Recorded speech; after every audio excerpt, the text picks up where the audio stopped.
you've got to go with me. I told the man I would come. Oh, just talking about the funeral thing just makes me so nervous. So Me too. come hold my hand. Oh. There may be cookies. It'll be fun. Well, Fun. I doubt it'll be fun, but it should be interesting. Come on. Okay. I will go with you. I just hope it's not like one of those timeshare things where they just keep trying to sell you no matter what you say. No, it's supposed to be informational. It's a way to plan or think about planning for your future and what it'll be like in your mind. Who knows, we might learn something. Okay.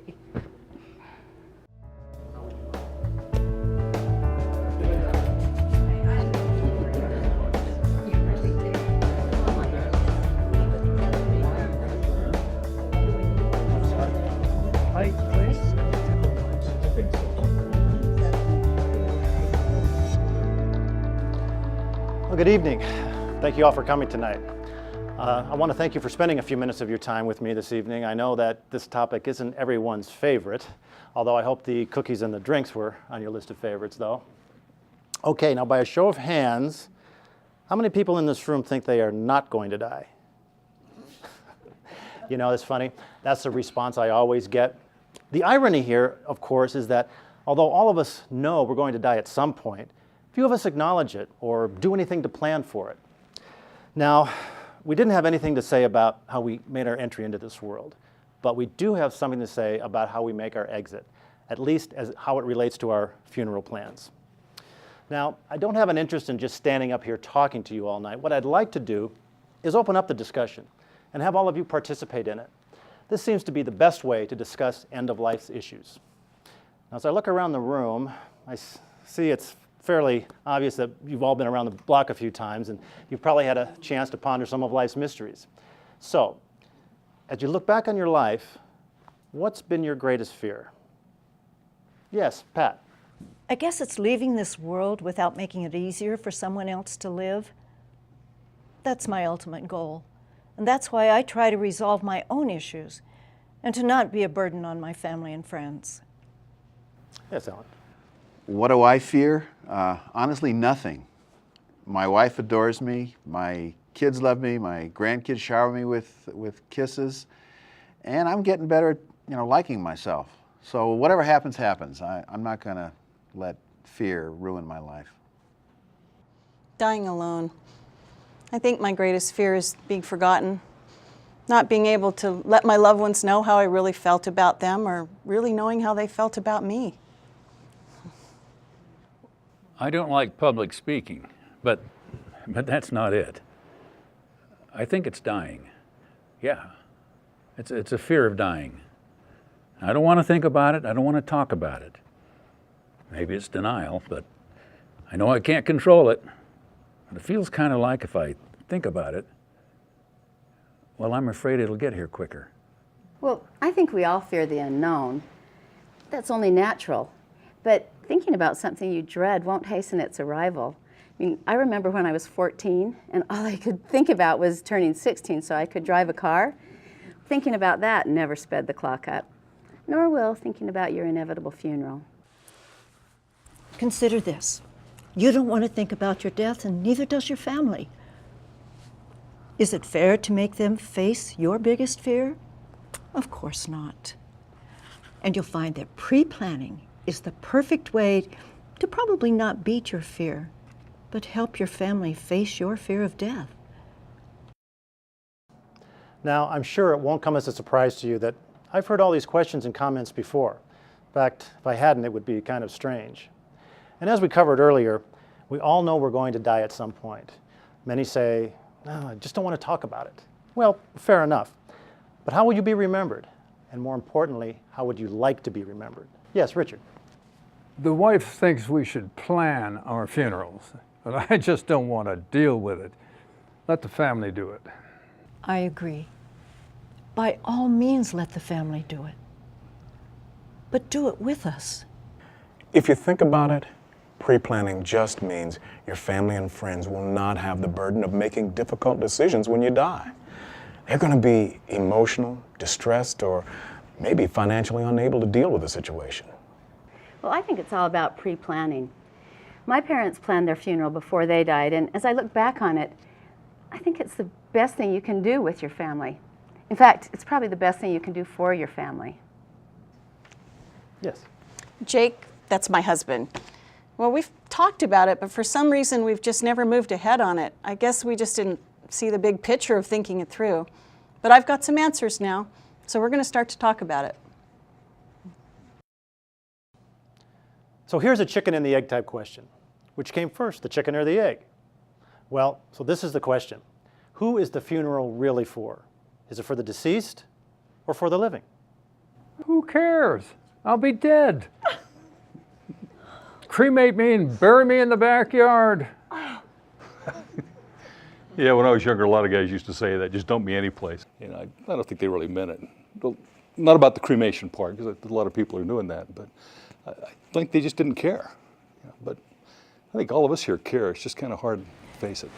I know a lot of people who plan to be cremated, but cremation or burial doesn't negate the necessity for remembrance or closure for a grieving family. Cremation is just one way of disposing of a body. Your family and friends still want to celebrate your life. Let's go back to the original question. I think the funeral is for the living. It sets the tone for the friends and family. I know how I lived, and I think I'd be happy if I were remembered in the same way that I saw it. I think we all have some idea of how we want to be remembered, and I'm beginning to realize that planning my funeral with my children, whenever that day comes, will help assure that my wishes are honored. Pre-planning your funeral is the most important part of life's last transition. It guarantees your wishes will be met and doesn't put the planning to your family during their most difficult and emotional time.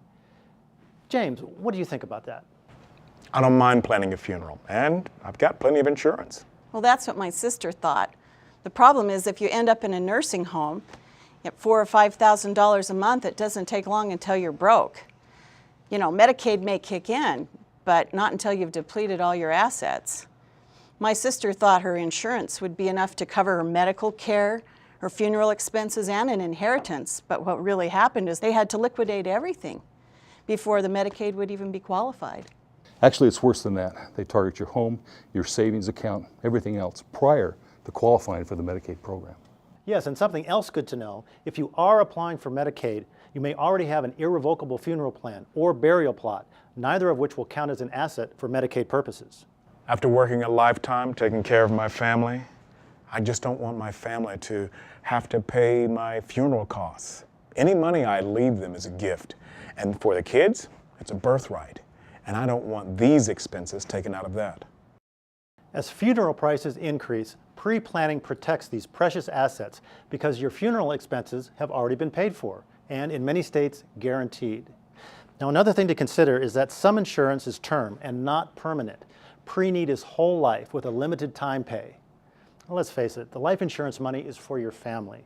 Why should you have to deduct the cost of a funeral from your family inheritance? Well, that's all well and good, but we're on a budget, and I'm not sure I can afford to do the right thing, even if I wanted to. I've got friends over the Golden Hour Center. They pre-planned theirs. They found an affordable way to get it done. They feel a whole lot better about the process.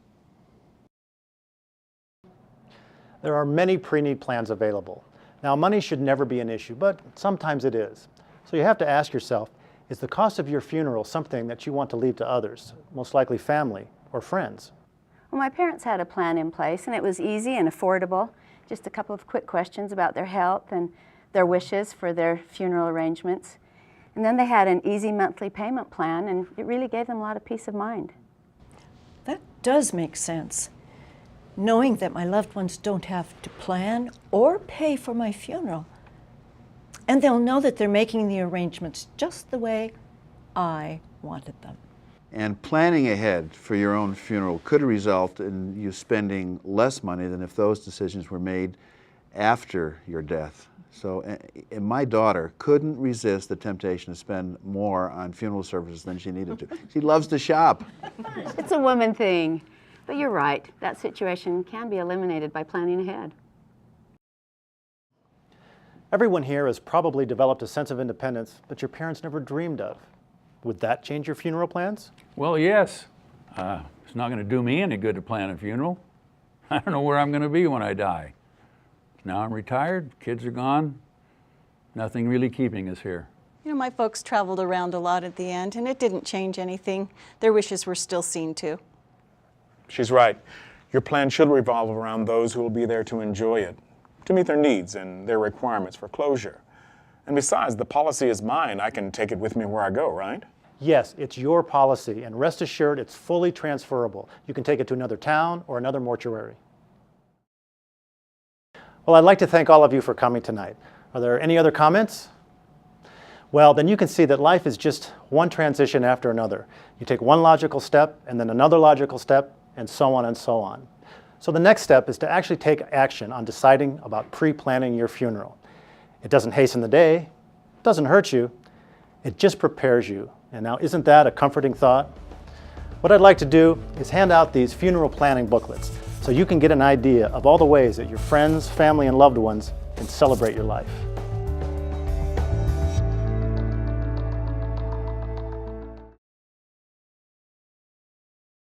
Lindquist Mortuary asks, how do you want to be remembered? I want to be remembered as somebody who made a difference in this world. I would like to be remembered as a loving husband and father. I would like to be remembered as the one that was committed to family. I want to be remembered as the grandpa who gave the most hugs and kisses. I would like to be remembered as someone who found joy in life. Plan to attend a free pre-planning funeral seminar to craft your remembrance.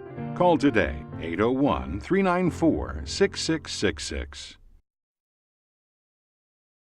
Lindquist Mortuary asks, how do you want to be remembered? I want to be remembered as somebody who made a difference in this world. I would like to be remembered as a loving husband and father. I would like to be remembered as the one that was committed to family. I want to be remembered as the grandpa who gave the most hugs and kisses. I would like to be remembered as someone who found joy in life. Plan to attend a free pre-planning funeral seminar to craft your remembrance. Call today, 801-394-6666. Lindquist Mortuary asks, how do you want to be remembered? I want to be remembered most of all as Silly Grandma. I'd like to be remembered by my family and friends, as someone who loved them and was loved by them. I would like to be remembered as a true friend. I'd like to be remembered as someone who brought happiness to others.